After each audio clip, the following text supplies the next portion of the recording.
Hello and welcome to Pluribus Unum's Fireside Chats. Not as good as FDR's, but hey, it's something. Before I go any further, let me just talk about this. I did a 20-minute interview with William Pounds. The link will be in the description and I'll put a card somewhere. Go check it out. It's probably not worth your time, but give Will a thumbs up on his Facebook. I kind of expected my 200 subs to be here by now, but since that's not the case, we'll be doing this episode instead. With all that out of the way, let's get right into the news. The first news story is coming in from Arkansas. No Democratic candidate for 2020 U.S. Senate race, Arkansas Democratic Party says. There will not be a Democratic nominee to a U.S. Senate seat held by Senator Tom Cotton, the Democratic Party of Arkansas announced November 25th. Basically, here's what happened. Josh Mahoney was the candidate for the nomination for the Democratic. He was the only candidate that was running to be the Democratic nominee. And since he was the only person who announced he was running as the Democratic Party candidate, he technically became the Democratic Party candidate because no one else had announced before the filing deadline. So, by default, he was the Democratic nominee. Even though they were still scheduled to have a primary, much like how Tom Cotton is technically scheduled to have a primary for his seat, he's technically the official Republican nominee, even though there will be a primary. The Democratic Party they said that they were originally planning to find someone to replace him, but due to Arkansas state law, the only way they could replace Mahoney is if Mahoney was dead, or if Mahoney was running for another Senate seat, or a different seat in general, which he is not. Mahoney is not running for any seat anymore. So, the Democratic Party, they can't do anything in this. Their hands are tied. They can't run anybody in this seat anymore. Which has led to some people, such as myself, to indicate a proposition. Maybe they can team up with Dan Whitfield, who's an independent progressive running for that same seat. Now, he's very openly stating he's running against the two-party system, but he's also been open with saying that he is trying to replace Tom Cotton. Get rid of Tom Cotton. We need to come together to get rid of Tom Cotton. So it looks like there may be room for the Senate, the Senate Democrats to, or at least the Arkansas State Democratic Party, to team up with him to, do something. Bolster his campaign. Basically, they would endorse his campaign and, not do anything to push a candidate against him. They've done this before. They've done it a lot of times. They've kind of done it with Angus King. They've done it with Bernie Sanders. They've done it with, other independent senators who were there. They did it in 2014 with Greg Orman, who's a centrist. But you get my point. It's possible. We'll just have to wait and see. Maybe they will do it, but there's a high chance they won't. So anyways, the next story is coming from failing presidential candidate Kamala Harris. Kamala Harris suffers new blow as aide resigns with a scathing letter. I've never seen staff treated so poorly.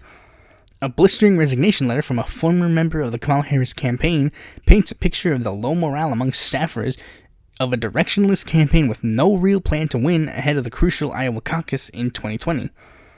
According to the New York Times, the sentiments expressed in the letter from former state operations manager Kelly Meckelbacher, who were corroborated by more than 50 current and former campaign staffers and allies, speaking largely on the condition of anonymity and disclose of the campaign's many flaws and technical errors, from focusing on wrong states to targeting the wrong candidates.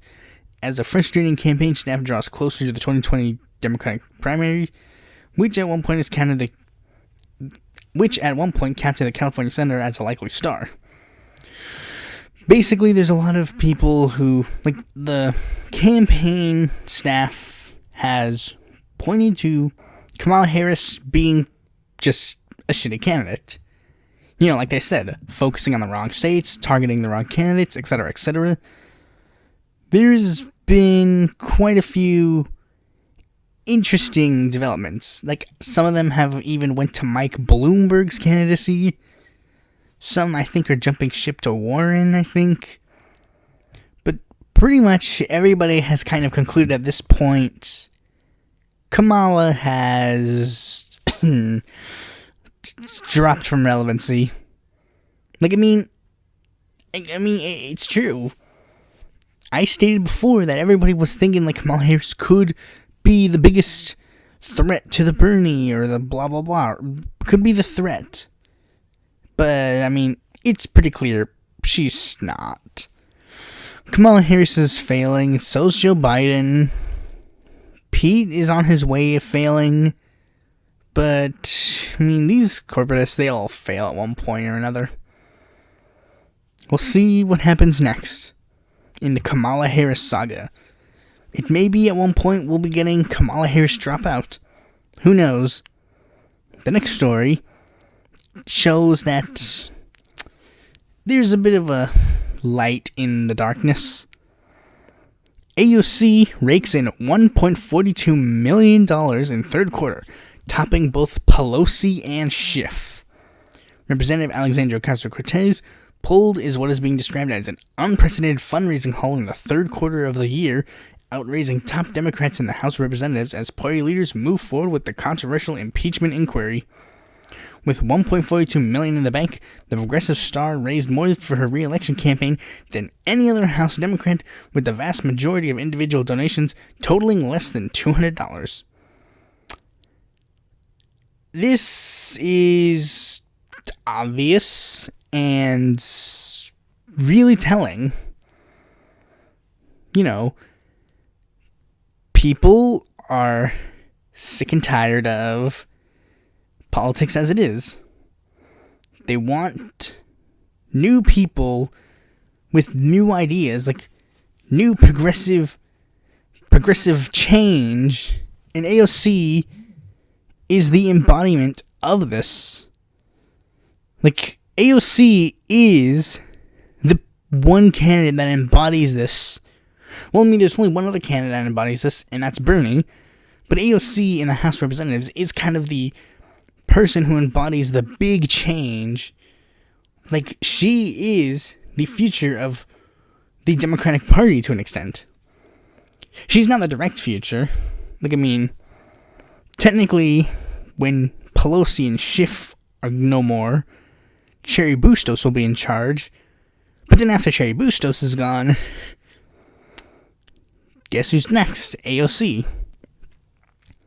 So, we got a good future for the Democrats.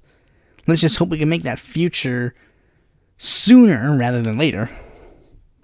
Let's hope it can be the near future rather than the far future. The next story is coming from New York. And this is one that is being a huge unity. Minor parties rebuke New York State Commission approval of new tougher ballot thresholds.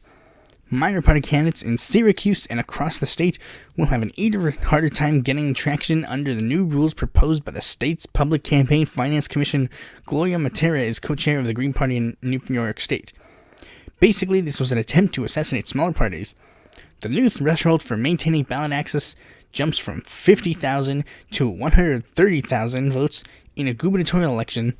If a smaller party like the Green Party is unable to retain that, then we have to get our candidates on the ballot through an independent nominating petition. It's now quadrupled from 15,000 to 45,000, and that was never discussed in the commission. They were overreaching. Basically, that's what happened.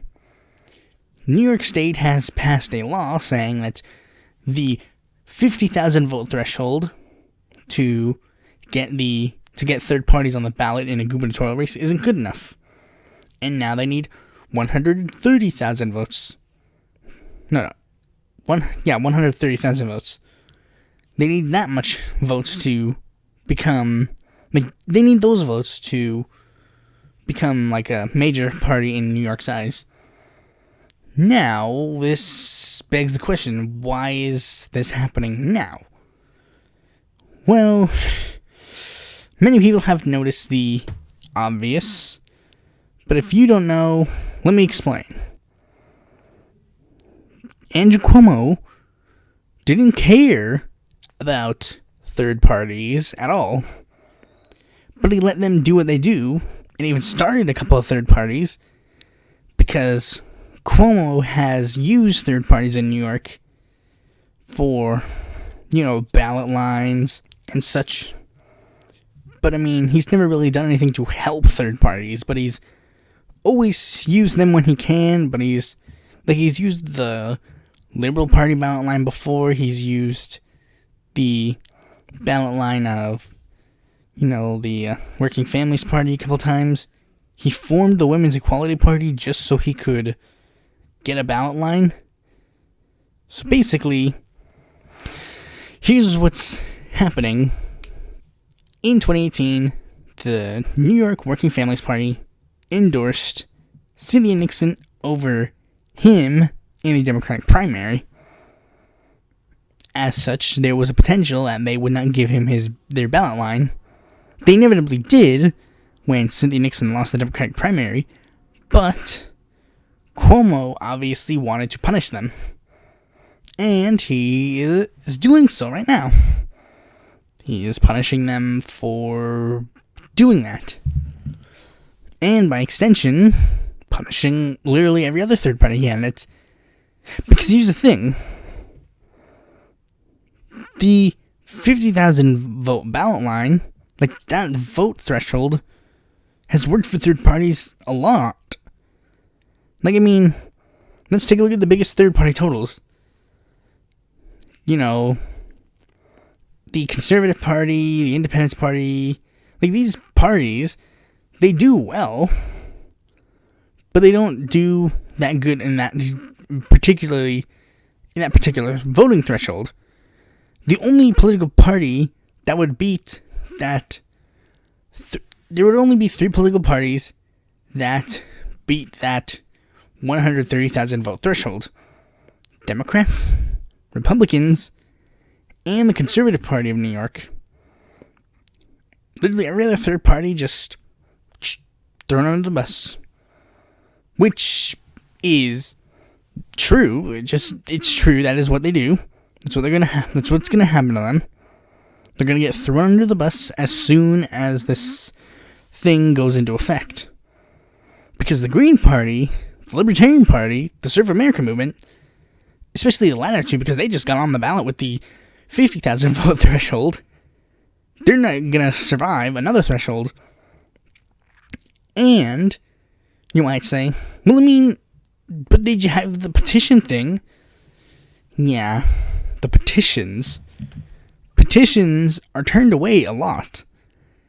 New York always finds a way to turn down one of their voter petitions. Always. And when I say always, I mean literally always. They always find a way. Whenever it happens, it usually barely gets through, and it has to be challenged. So now, New York third parties are gonna get screwed. Which is what third parties always get. They always get screwed. We need all the third parties to rally together and band together to make it so that everybody can have their voice heard. Because it's only that way we can get things done. If everybody can have their voice heard, then everybody wins. The next story is the biggest no-brainer that I've ever heard. Obama privately said he would speak up to stop Sanders.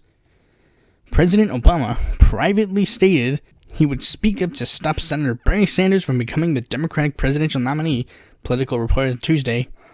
The former president reportedly said if Sanders held a strong lead in the Democratic primary, he would speak out to prevent him from becoming the nominee. A close advisor to Obama told Politico he could not confirm whether Obama would stand up against Sanders. He hasn't said anything directly to me. The only reason I'm hesitating at all is because, yeah, if Bernie were running away with the nomination, I think maybe we'd all have to say something. But I don't think that's likely. It's not going to happen. Okay, so 1, they are dismissing the fact that Bernie would win. They're just like, it'll just never happen. It just won't happen, bro.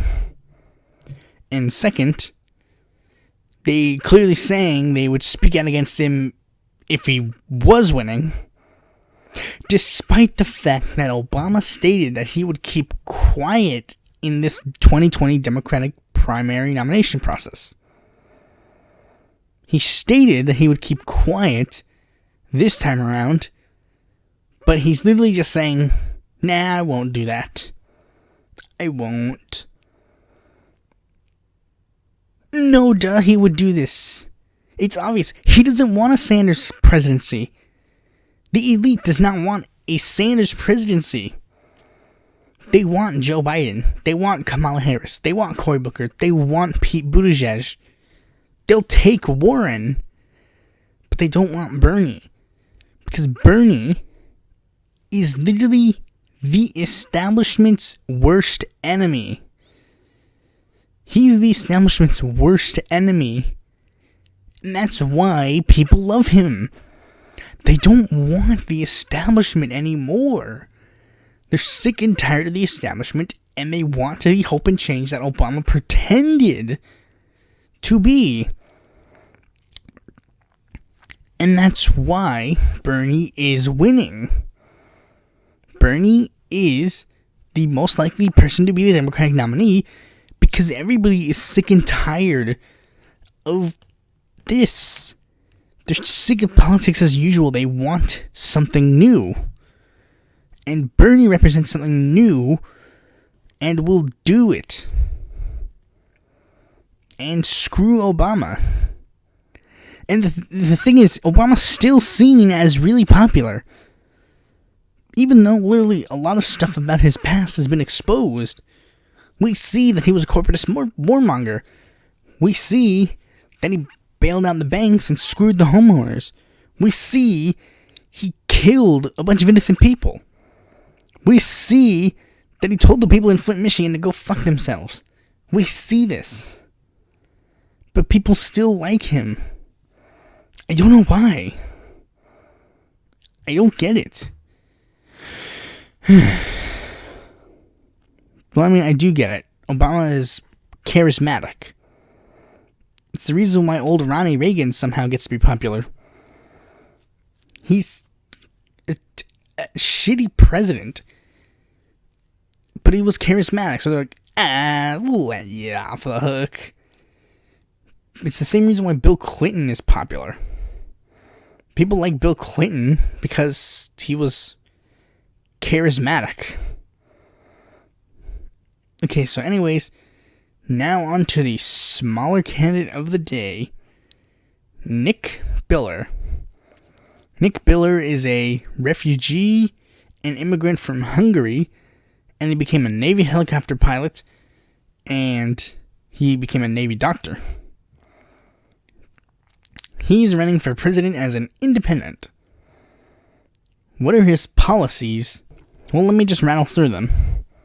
Capital punishment, 4. Cash bail reform, 4. Electoral college reform, 4. Banking for cannabis, 4. Economic partnership, 4. Military partnership, 4. Humanitarian partnerships, 4. Reparations, against. Legal immigration, 4. Illegal immigration, against. Global military strategy, 4. Bailouts, against. Affordable housing control, against. Education reform, 4. Free Medicare, against. Free education, against. Free money, against. Economic reform, 4. Wealth distribution, 4.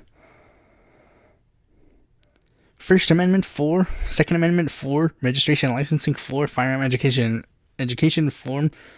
Roe v. Wade, 4. Okay, so that kind of covers Nick's base. So anyways, now let's move on to the main topic of the video. Okay, so there's really no way to do this just normally, so I'm just gonna do what I did for my Senate race, but for my House races. Now, of course, I'm gonna skip over the incumbents again, and the North Carolina ones again, because, I don't wanna do those guys again. So let me just get right into it. The first one is Wisconsin District 7 special election. I'm endorsing Lawrence Dale. Lawrence Dale is a businessman, veteran, 2014 Green Party candidate, and a 2016 Bernie delegate. He's for Medicare for All, legalizing weed, overturning Citizens United, the typical progressive agenda. And he's facing the uphill battle because a lot of people who are from Wisconsin or are just paying attention to this race are endorsing his opponent, even though his opponent doesn't even have a platform to her website yet, whereas Lawrence does. Okay, so now this is just going to be in order, because I didn't endorse him first. I just put him on the top because it's a special election, so it's going to be held earlier in the year. So anyways, the rest of these are organized in the order I have endorsed them.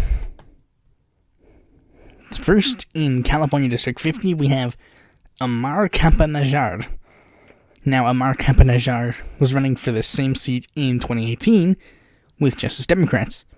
He didn't win, but it's very likely he'll win this time around, or at least a little more likely, because his district is not only like one of those ones that can flip, but his incumbent is now in a weaker state because he's being pursued by a lot of, the investigations against him have gotten a lot more evidence, so there's a bit more likelihood that they swap him out for Amar.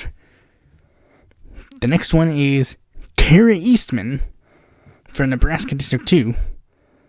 Oh, by the way, she, Dale, and Najjar are Democrats. I'll list party affiliations from here on out.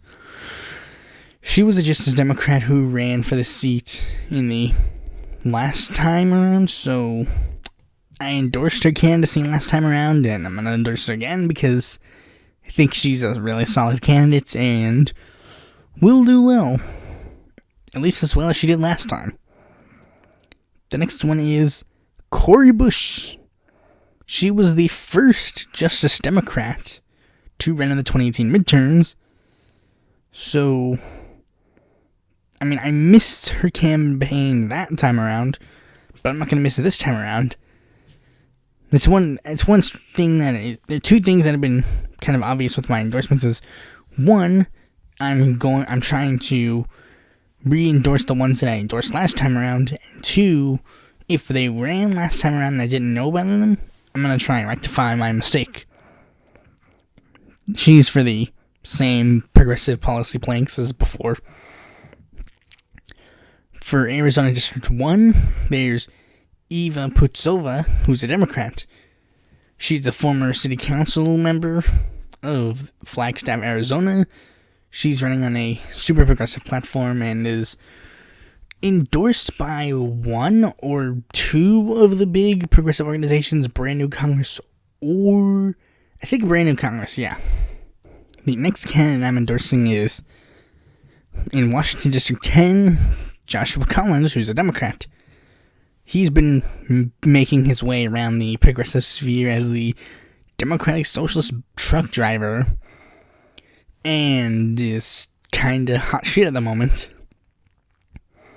He's, running on the same progressive platform as the rest of them, but is also well known more as being active on Twitter, and is, pretty well known. The next candidate is Mike Siegel in Texas District 10, who's a Democrat. He ran for this seat in his 2018. Like in 2018, he ran for the seat and was endorsed by the Texas branch of our revolution. He's currently endorsed by Brand New Congress, so there's a plus. running on this same progressive platform, and I think last time around he became the nominee. Yeah, he was the nominee last time around, so there's a huge chance he could do that again. For Georgia District 7, there's Nabila Islam, who's a Democrat. She's the child of immigrants from Bangladesh, and she worked on the 2014 gubernatorial campaign of Jason Carter, who is Jimmy Carter's son. Running on the same progressive platform as the rest of the guys. I don't think I need to say their platform because, they're all kind of running on the same thing, even if they're from different parties. For California District 1, I'm endorsing Audrey Denny. She's a farmer and educator who ran for the seat in 2018. She was backed by both Justice Democrats and Our Revolution, so there's a huge, obvious, hey, she's a progressive, so you put her in the seat again. This seat is interesting because this one isn't a Democrat. In California District 5, there's Jason Kishinev, who's a Green Party guy. He's a progressive activist who worked on the Sanders campaign in 2016, and he ran for the seat in 2018. He's taking a more hardline left field on the issues, but, that's just because the Greens are a bit more hard left than other people. For Maryland District 5, we have Michaela Wilkes. She's running to replace Steny Hoyer, who is one of the top Democrats in the House. She's a single mother and a political activist, so yeah, donate to her. In Minnesota District 4, we have David Sandbeck of the Democratic Farmer Labor Party. He's running against a 10-term incumbent named Betty McCollum and is a huge political activist. In Illinois District 3, we have Marie Newman. She's a businesswoman, progressive activist, and candidate for the same seat in 2018, running against Blue Dog Democrat Dan Lipinski.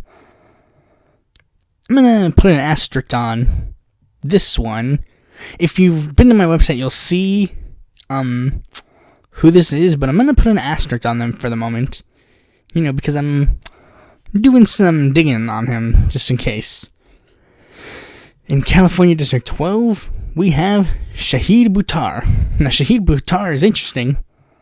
He was a candidate for the same seat in 2015. And the thing is, even though, Stephen Jaff, the one I endorsed last time around, even though he had the most endorsements on his belt, Buttar was the most successful of Pelosi's, 4, progressive challengers, 4 or 5. She was the most, Shahid Buttar was the most successful. Now, that is a huge indicator, and is interesting because it looks like the same mistake is being made again. All the progressive activists who were backing someone else last time around, Shahid and someone else, and then Stephen Jaff were all running against each other as progressive Democrats, but Shahid is running now, and Stephen's backing one person, and the other guy's backing someone else. So, we're about to repeat the same mistake, so the other two better get dropping, if you know what I'm saying. In Illinois District 7, we have Anthony Clark. He's a teacher and Justice Democrat who ran for the seat in 2018. And this is interesting because I technically, for a little bit, supported Danny K. Davis. He's a DSA affiliate. Danny K. Davis, not Anthony Clark. But Danny K. Davis voted for Wall Street deregulation, so I was like, sorry, buddy. You snooze, you lose. This is your one thing you're supposed to do as a democratic socialist. You screwed up, boy. So anyways, in New York District 9, we have Isaiah James. He's a veteran and public advocate who is pretty much just running because of the thing that everybody wants to do as a progressive running for a political office. Make the people, make it work for everybody. But I mean, Isaiah, he's a good Democratic Socialist progressive candidate. And in California District 53, we have Jose Caballero. He's a veteran political consultant, San Diego City Council candidate in 2016. His campaign was so interesting and so grassroots that it technically made it so that the incumbent dropped out and then a corporatist ran for the new seat. She's running for this seat now. It's interesting. I find it interesting, and, well, I'd like to see if he can take progressivism and win in California. In Georgia District 1, there's Lisa Ring, who's a Democrat. She's a community organizer and candidate for the seat in 2018, where she was endorsed by Demand Universal Healthcare, Our Revolution, and Justice Democrats. So, she's definitely got the progressive chops, in a sense. For Colorado District 5, there's Jillian Friedland, who's a Democrat. She's a progressive activist and a midwife. So, aside from her policies, that's pretty much it for her. This one is interesting. California District 39, Stephen Cox, an independent candidate, who ran for this seat in 2018. He's running against a faux progressive by the name of Jill Cisneros, who was I endorsed a Republican in 2008, but I endorsed Bernie Sanders in 2016. It's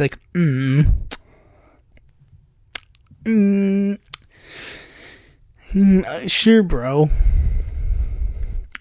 And in Illinois District 17, I endorse William Swisher, a preschool teacher who's a Democrat running he's living on disability due to an ongoing battle with primary biliary cirrhosis, and is running against the head of the DCCC, Cherry Bustos. So let's take Bustos down and put Swisher in.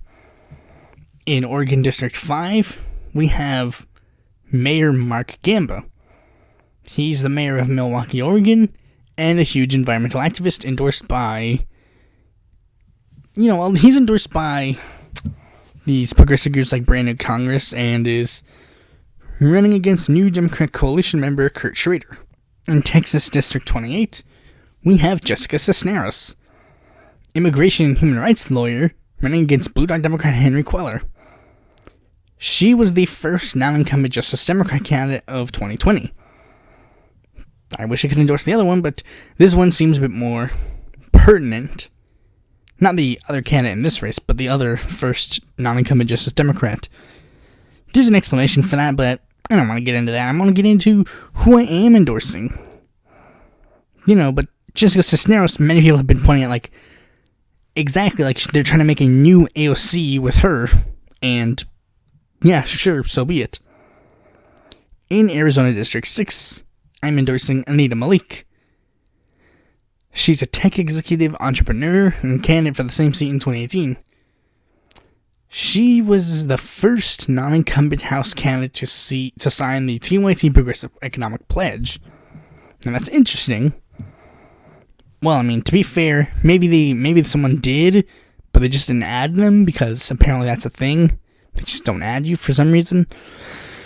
In California District 40, we have Rodolfo Cortez Barragan, who's running as a Green. He was a candidate for the same seat in 2018, and is running against an incumbent who's been in the seat longer than he's been alive. For California District 28, I'm endorsing City Council member May Be a Girl.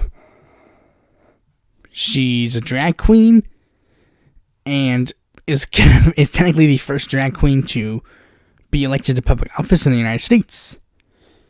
She's running to replace Adam Schiff, who is the pinnacle representative of the hashtag resistance, which is pretty much just do whatever Trump says, but be against him for some reason. Okay, so this one is interesting. Kentucky District 6. We have Jeff Young, who's running as Republican. Jeff Young is a perennial progressive candidate who has run for many parties. He has made 3 unsuccessful runs to beat Andy Barr as a Democrat, and is now running as a Bull Moose Republican. I've endorsed Bull Moose Republicans before, and will continue to do so, if there's not a progressive Democrat or Green or whatever. In California District 34, rather than Kenneth Mejia making another run, he and many others are endorsing Chanel Pittman, a paraplegic Muslim outreach chair of the steering committee of the Green Party Youth Wing Young Eco-Socialists. She apparently got her start in U.S. politics by being an organizer for Cenk Uyghurs and Timothy's Wolf Pack. In Washington District 6, I'm endorsing Rebecca Parson. She's a Pierce County Court-appointed special advocate, small business owner, Tacoma Area Commission and disabilities expert, and self-identified queer Democratic socialist running against a new Democrat coalition incumbent. In Massachusetts District 6, I am endorsing Nathaniel Molachi, an immigrant, scientist, engineer, teacher, and humanitarian, running against Seth Moulton, a moderate who got elected by pretending to be a progressive. Do you think that he's worthy of a replacement? Seth Moulton definitely should get kicked out. For Colorado District 3, I'm endorsing Diane Mist Bush, a former state rep and candidate for the same seat in 2018. She's pretty much one of the most progressive people in Colorado. There are probably more progressive people than her, but she's one of the most progressive people in Colorado. In New York District 12, I'm endorsing Lauren Ashcraft. She's a Democratic Socialist comedian running against an anti-vax Democrat incumbent. Now, this district is a little interesting because this was the congressional district of Meyer London, who was one of 2 socialists elected to the U.S. House, and Shirley Chisholm, who we all know as one of the first African-American woman elected to the House of Representatives. In Colorado District 7, I'm endorsing Nathan Clay, a progressive activist and Bull Moose Republican candidate for the seat in 2016, and independent candidate in 2018. As you can see, he's kind of got the same idea, like, he's loyal to the ideas, but not the party. In Massachusetts District 4, I'm endorsing Elaine Leckie. She's an immigrant and political activist running for Joe Kennedy III's open seat. Get rid of Joe Kennedy, put this woman in. In New York District 15, I'm endorsing Tomas Ramos, a Dominican-American immigrant and brand new Congress-endorsed candidate running for Jose Serrano's open seat in 2020. There are a lot of progressive candidates in this race, but I think the one endorsed by brand new Congress is probably going to be the best bet. In New Jersey District 9, I'm endorsing Zena Spizakis, a child of immigrants and environmental activist running against the 5th member of the squad, quote-unquote, Bill Pascrell.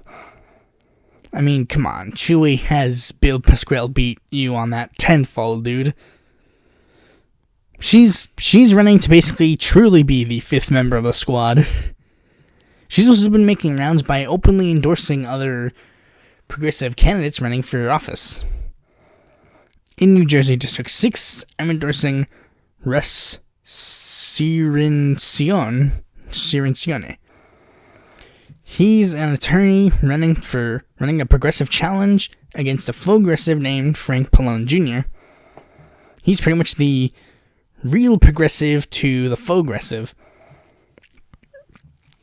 Texas District 31 congressional race, I'm endorsing Donna Imam, a computer engineer running a Justice Cisneros-style campaign in a GOP-held seat. So, she's technically got a bit more of an uphill battle in a sense. California District 7, I'm endorsing Chris Richardson, who's a Green. He's an engineer, biologist, and Green/Peace and Freedom Party candidate for this seat in the last election. In Kentucky District 5, I'm endorsing Bill Hibbets, who's an independent candidate. Basically, he's a progressive independent candidate running against the two-party system as well as for the progressive ideals. That's a huge plus for both rounds.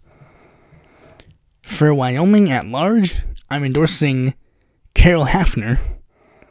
She's a retired union officer for the National Education Association, running against the daughter of the U.S.'s biggest war criminal. I think this deserves to be in the seat. And the last candidate I am currently endorsing for House of Representatives is Washington District 3, Peter Cahill, a son of an Egyptian immigrant and brand new Congress-endorsed candidate. So those are all my 2020 newcomer endorsements for the 2020 House elections. Let's hope all these people get elected, or at least half. Thanks for watching this video. Be sure to like, comment, subscribe, and click that bell to be notified when a future video of mine comes out. And if you're interested in more content from me, you can go to my website or follow me on Facebook, Twitter, or Quora, or check out my articles on the Independent Political Report.